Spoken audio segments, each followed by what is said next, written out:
Hello YouTube, today we're talking about drive pedals. So, I've got my Digitech Bad Monkey and the Joyo Vintage Overdrive. They're both green, they're both overdrives, they're both affordable copies of a very well-known overdrive pedal that came in green. So, you know what they look like, you know what they're supposed to do. Here are the settings. I've set them as close to each other as I can. I.e. the knobs at the same sort of level to try and give them as close a sound to each other as I can get. I will slightly boost the high end of the Bad Monkey because otherwise I find it could be a bit rounded and a bit MIDI and a bit muffled slightly. But that's probably just the rest of my gear or my ears or whatever. It's, you know, no bad reflection on the pedal. That's why it's got knobs, isn't it? So you can adjust it. This one was about 25 quid new. 9-volt DC. Put the battery underneath here. I think it's just. There you go, big button, love it. This was about 20 quid shit. There's a compartment in the back where you can put a battery in. There's a fault with that because if I can open it, I'll show you. If you can see where the circuit board is, there's not actually enough room because of that to put a battery in there. I found it quite difficult to get the battery out again afterwards. And I don't like leaving batteries in my pedals in case they leak. So I'll just be running it off the mains.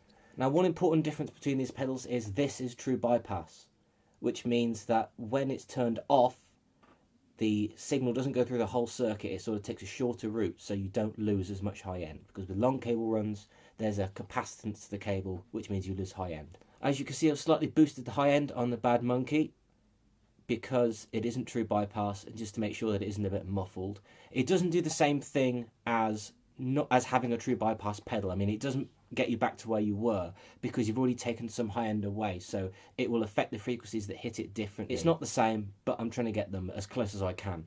So these are the settings I use anyway, to be honest. Almost everything is straight up. For my guitar, I'm going to be using my 2013 Gibson LPJ 490R and the 498T pickups in this, the same as came in the Gibson standards up until about 2003 where they swapped to the Burstbreaker Pros. It's got a maple neck on it, mahogany back, maple top. Don't know if the maple affects the sound, but hey ho, now you know everything about the guitar. The amp I'm using is my Marshall JCM2000. There are two channels, the clean and the dirty. We'll be using the clean channel, however it has a crunch mode on it as well for those plexi type sounds. So first we're going to run the pedals into my clean amplifier and then into the crunch mode. Let's go.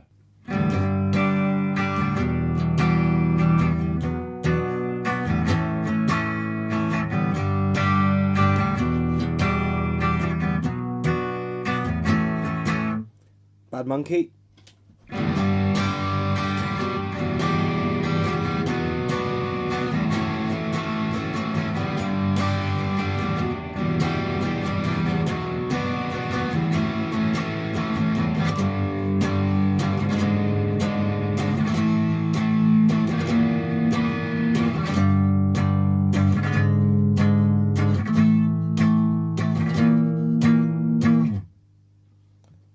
Joyo Overdrive.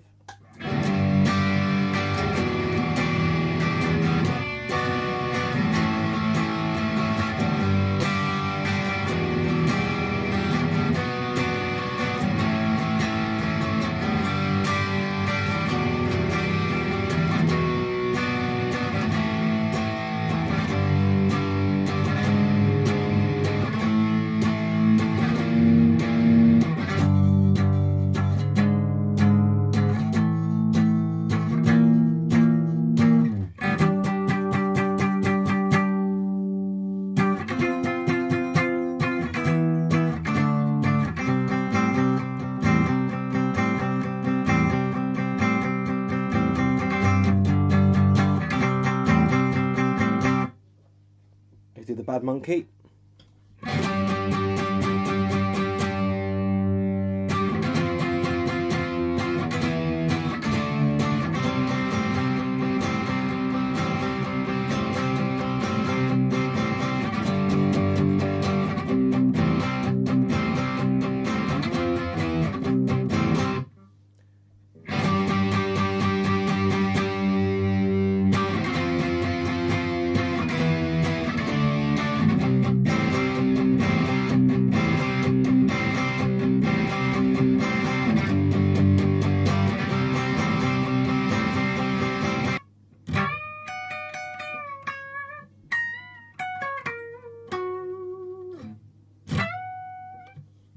Bad Monkey.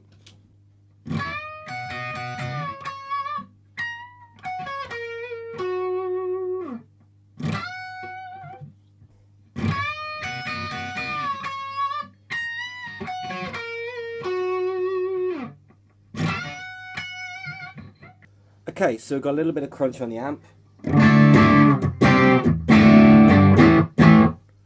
So I'll play the same thing again.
We'll do some clean first, though.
So there you go. You've had a comparison of the pedals. What did you think? What I heard was the Bad Monkey is slightly more nasty, a bit more aggressive, or a bit more toothy than the Vintage Overdrive, which, as the name would suggest, is slightly smoother. This is more of a bitey sort of gain as opposed to a smoother sort of gain. There's not a lot of difference between them. It really is subjective. It really is for what you want to use it for on the day. I mean, I can't fault either of these pedals for quality. I don't think either of them are bad pedals at all. I like both of them. They're about the same weight. They're both quite rugged. They're both got a decent amount of controls. I quite like that it's got a low and a treble control on the Bad Monkey. It would be nice if it had a mid control as well. But then the Joyo's just got a tone, which is basically the frequency hump. So you want that way is brighter, that way is darker, in a nutshell. So which one am I keeping on my board? Well, out of these two, I think I'm probably leaning towards the Bad Monkey, because it's got a wider button to hit, so you're less likely to miss it. It's only got a small button. I like how aggressive the Bad Monkey is, and I like that it's a little bit more toothy and maybe better for metal if you mix it with distortion pedals or gain pedals or boost pedals or whatever. I feel like this might be a bit more harder edged if you want to go that sort of way, but also do the rock stuff. I don't think this has got the clarity in it to do the metal stuff. I think if you want an overdrive pedal, you want a bit more sort of Mastodon sort of thing. You know, it's very fuzzy, it's very big, so it is sort of Tube Screamer-esque, but I think it's a bit more, there's a bit more clarity on it than that. So I'd say if you're looking for metal, the Bad Monkey is probably a bit up your street. This is True Bypass, which is in its favour. Again, it's very close. It's more of a preference thing, and I might well change my mind within a couple of weeks. So there you have it. Don't forget to leave a comment down below telling me which one you preferred and why. Leave any questions down there and I'll try to get to them. Thank you very much for watching, and I'll see you next time. Bye.